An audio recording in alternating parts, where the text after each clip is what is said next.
What's up mga chong, mga paps? So, eto na, unboxing time tayo ng TV box na para sa ordinaryong LED TV para maging Android. So, in order siya galing Shopee. So, eto na, unbox natin. Yan siya. So, mukhang secure naman, naka-bubble wrap. Wait lang, buksan natin.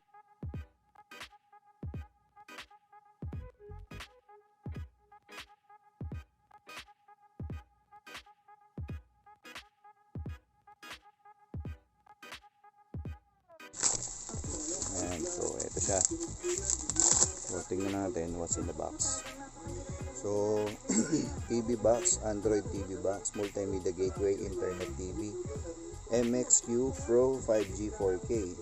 So ayan yung specs niya. So buksan natin.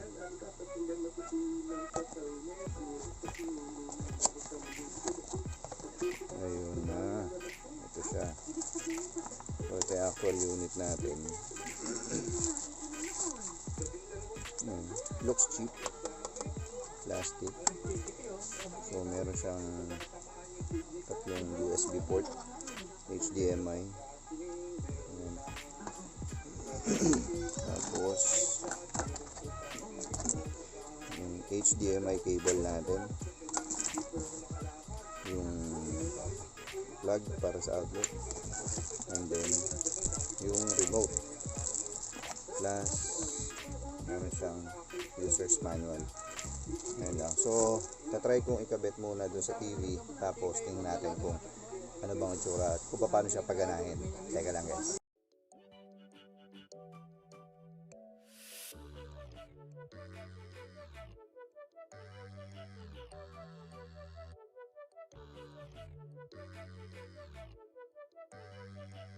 So ayan na, bali select lang natin yung kung alin dito yung HDMI. Input 1 ba or hindi ko tanda. Ayan, input 1 pala yung HDMI natin. So tapos meron siyang online video. So ito na, nalagyan ko na ng battery yung remote natin. So connect natin sa Wi-Fi. Ayan.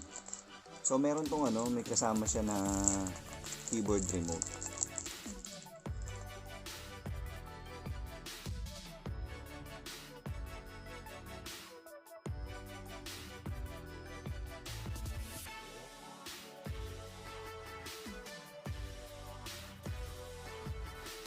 Ayan, connected na siya mga paps. Okay. On tayo. So, paano online video? Check natin Cloud TV. Ano ba to? So, add, okay, Netflix. Tapos, YouTube. Alright. Okay. Okay na, no?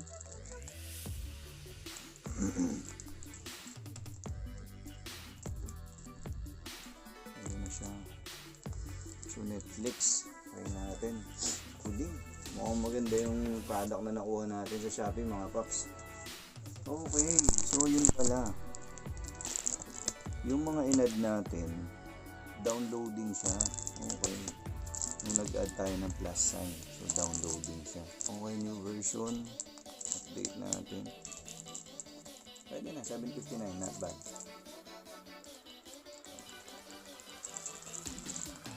So add tayo ng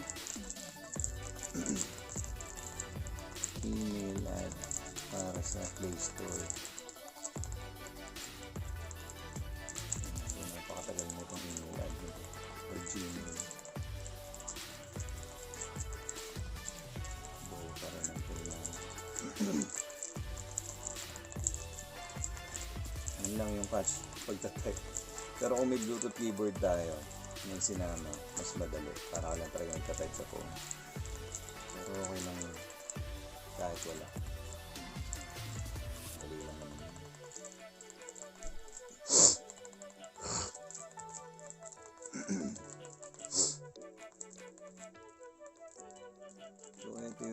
simpleng LED TV namin, 32 inches. So yun siya, Android na siya. So naging smart TV kumbaga. Pero yun nga, bago kami nag-purchase nito, nanood kami ng mga reviews, tapos before i-order or i-place yung order dun sa Shopee, syempre chinek din namin yung mga reviews ng mga dating nag-order. So yun, worth it naman, okay naman siya, secured, naka-bubble wrap and all. So ito na yung simpleng LED TV. Kaya mga paps, login lang tayo sa Netflix. Wait lang. Kaya mga papi, signing in tayo. Ayun na yung Netflix natin mga paps. So try na natin.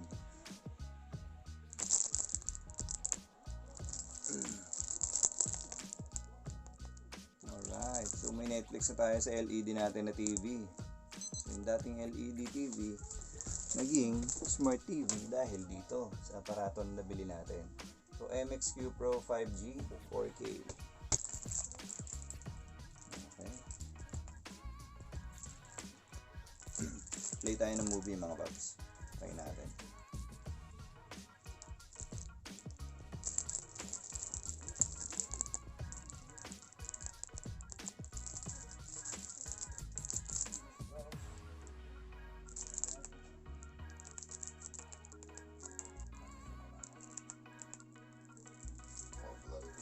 So yung resolution ng movie na papanoorin mo, depende yan kasi kung gaano kabilis yung internet mo.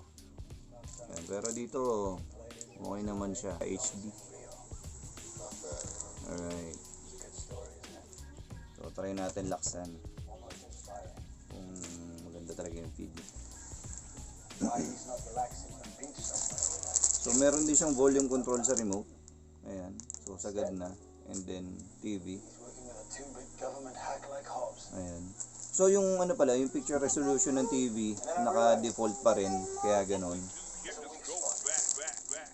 So try natin yung ano sa YouTube. Ayan.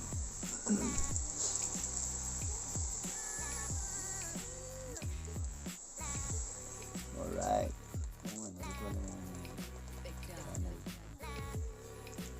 Yan, so try natin yung YouTube guys. Load tayo.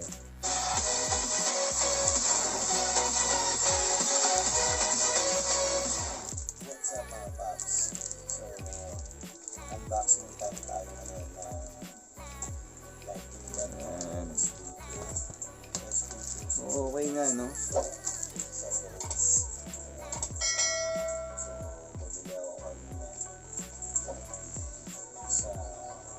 Okay siya, not bad.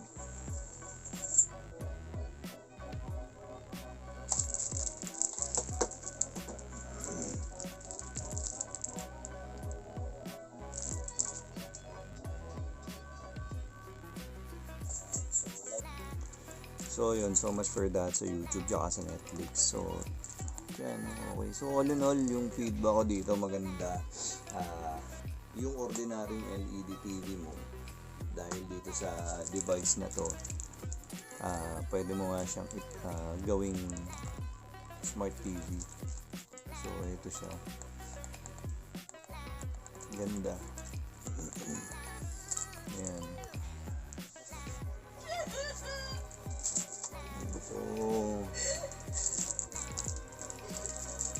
tapusin na natin yung review natin or feedback natin dito sa TV box, MXQ Pro 5G 4K. So Android TV box, multimedia gateway, internet TV. Ayun, so maraming salamat sa panonood kung natapos mo tong video na to. And kung hindi ka pa nakasubscribe sa channel ko, please hit subscribe button and click mo na rin yung bell notification button para updated ka sa mga videos na i-upload ko sa channel ko. Thank you guys and God bless.